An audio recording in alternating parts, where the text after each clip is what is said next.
What's up, my Yuki Bros? I'm your host, the one, the only, the RJB0. Welcome to Casual Friday. Today on Casual Friday, I will be drinking a dry blood orange soda, which is super tasty. It's not very sweet, which is really nice for summer days because super sugary sodas feel extra sticky on summer days, so the dry soda is really good. The blood orange is a great flavor. It also comes in vanilla, lavender, cucumber, and I think possibly melon. I'm not certain though. Apparently also really good with gin. Never had it myself, but it sounds pretty good. So that's what I'm going to be drinking. So a little preview. I'm going to start with some question and answer from last week. Remember that this is a great time to ask me questions in the comment section below, and I will get to them the next week that I do Casual Friday. And then I am going to be reviewing Monster Sleeves, which is what I have my deck and extra deck in right now. And then I'm going to talk about the ban list, and if I have any channel announcements I can think of on the way, then I will let you guys know at the end. So let's start off with some question and answer from the last video. First question, do I think that after agents, because he compared them to agents, after agents, or I keep saying that. After Lightsworns got a structure deck, they're going to see much more widespread play, kind of like how after the Lost Sanctuary, we got a lot of agent players. After the Dark World deck, we got a lot of Dark World players. I think based on the events that happened last weekend, it's kind of fairly self-evident whether or not the Lightsworns are going to be super popular. We're probably going to get some more Lightsworns splashed into other decks. Mostly just because Raiden is a freaking amazing tuner, especially in those super graveyard toolboxy decks. So I think that we will see Lightsworns in different, splashed into different decks. Moving on, I have to move down to the next question, which is a little ways down. Where is it? All right. Can you suggest a build for Garden Beat or Chain Beat for a player that likes to have fun on a Casual Friday? I will be doing a Chain Beat deck profile in the near future because that is one of the decks that I am going to be playing this format. I think it's especially good because of Banisher of the Radiance, which I will be making a specific video on a little later. It can also use Vanity's Emptiness, which is super good against things like Shadow Fusion, and against the Satellarknights. So there are a lot of cards in Chain Beat that could potentially be extremely good for the next format. So I will be making a Chain Beat deck profile for this format. Another commenter writes, "Whoa man, your hands are shaking a lot. Are you okay?" I hope so. My hands are kind of chronically shaky, so if it looks like my hands shake during duels or during a video, it's just because they do that. I have no idea why that is. I don't drink caffeine or eat a particularly large amount of sugar, so I'm not entirely certain. Let's see. Do you think it would be possible to buy every Judgment Dragon playable and then burn them all? Possible, yes. Likely, probably not, especially if you want to live. I hear Lightsworn players a little bit crazy.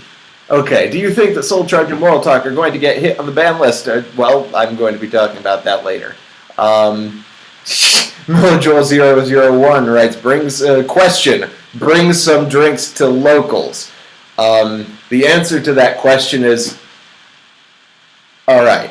And the guy above him says, tip for Casual Friday, more unique drinks. Well, I'm glad that I can bring that to you guys. Let's move on to the review. This week I'm going to be reviewing Monster Sleeves. It's a product that I didn't even know existed until fairly recently. I've been looking for some sleeves that don't have the anti-glare surface on the front because my locals doesn't supply Ultra Pro sleeves that don't, and I'm generally fairly partial to Ultra Pro sleeves. I just like how they're made better. They seem to last longer for me, so I like those. But my locals only has the one with the anti-glare front on them. So I decided to try Monster Sleeves because I just saw them on the shelf, and I thought they looked pretty cool. Without a logo on them, the Monster Sleeves look fairly plain. They look a lot like Player's Choice Sleeves, but with the logo, man, my mind is blown.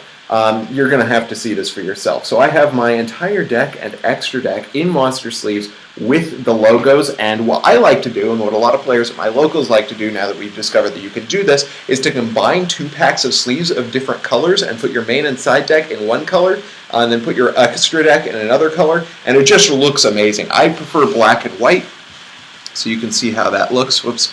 the black ones are upside down, but you get the idea. They've got the Monster logo on them. They look super professional for a patterned sleeve, which is extremely rare. Patterned sleeves tend to look pretty bad, but I really like just that simple background you can see with the Monster logo on it, which just looks really nice. The front, even on the colored sleeves, is gray, which outlines the cards really nicely. So it looks super professional, and I like the sleeves a lot, and that's a little bit of a preview into one of the decks that I'm going to be running this format, in case y'all were wondering about that. But there is a downside to these sleeves, which is I have been using them an exceptional amount. Like, I like to shuffle my deck when I'm just listening to the news or watching TV or something, so it may just be that I overuse my sleeves, but these haven't seemed to last very long. You can see that the corners, I think you might be able to see in this light, the corners are beginning to peel, and so are the sides to some degree, so they don't seem to be especially durable. I've only had these sleeves for about a month. I've kind of overused them. But if you're looking for like long-term sleeves to put like your favorite deck in or something, I would definitely go with Ultra Pro over Monster sleeves. But if you're going to a competitive event and you want to get a fresh pack of sleeves because you don't want to be rule sharked or something for having nicks in one of your sleeves, this is a great thing to do, combining two different colors of Monster sleeves with the logos. It looks really great. It'll last you that tournament, and after that tournament, you can just use it to put on cards you have in your binder or something, and it looks really great in your binder, just they don't withstand a lot of heavy use in a deck. So that's what I think of the Monster sleeves.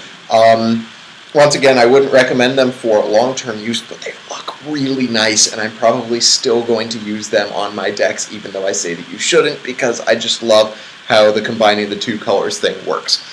So the other thing that I've been meaning to talk about is the ban list. I gave you guys my initial reaction yesterday, but that was mostly having to do with my reaction, like my predictions to the ban list, which seem to be absolutely entirely inaccurate now that Konami has changed up how they do the ban list, now that they've changed how often they do it, and now that we've split from the OCG, because it appears that all of my logic from before was only based on like the way that the OCG really worked as opposed to the TCG, as is evident by the fact that I am just missing every single prediction that I go for. So maybe I should change the name of that series to What Konami Should Do If They're Smart. But I don't think I'm actually going to be doing any serious ban list predictions from now on, because clearly I can't predict Konami. However, the ban list itself looks really good. I don't think that Go-Yo is going to be nearly as big a thing as people are making it out to be. It has to survive through the battle phase, first of all, which is really unlikely in this format, considering the extreme amount of removal we have, and especially considering now we have triple Mirror Force and triple D-Prison, which I will be making a video on later. But it also really doesn't have any good targets to run over, as I said yesterday.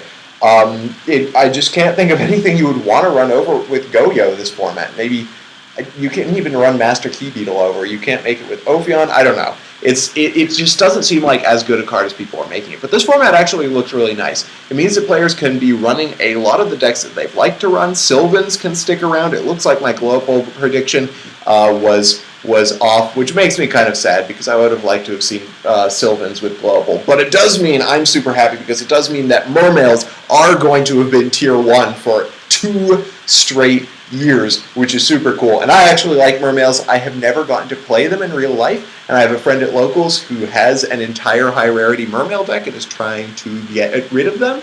So now that the format has come around and Pike did not get hit, I think that I am going to be getting Mermail. So I'm actually super excited for this ban list. I'm glad that Geargia got hit because I was tired of playing against them all the time at Locals.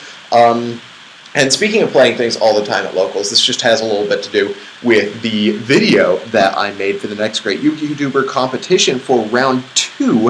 It's super exciting. I did this all on a whim. I spent like 5 hours yesterday just locked up in my room with a couple of recording devices and some editing software, and actually something super great turned out, and I'm super excited for it. I don't know if anybody else is going to find it funny, but I found it like extremely hilarious to make it.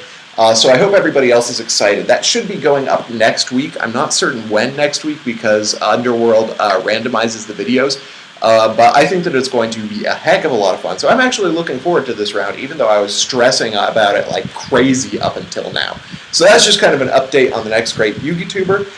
Some things that you will see in the near future from me. Once again, a Chain Beat deck list. I have another deck that I'm going to be talking about. Besides Chain Beat, I'm also going to be rebuilding the Montreal Fury Thunder family deck that I had been using for a while. I might also rebuild Watts. We'll see.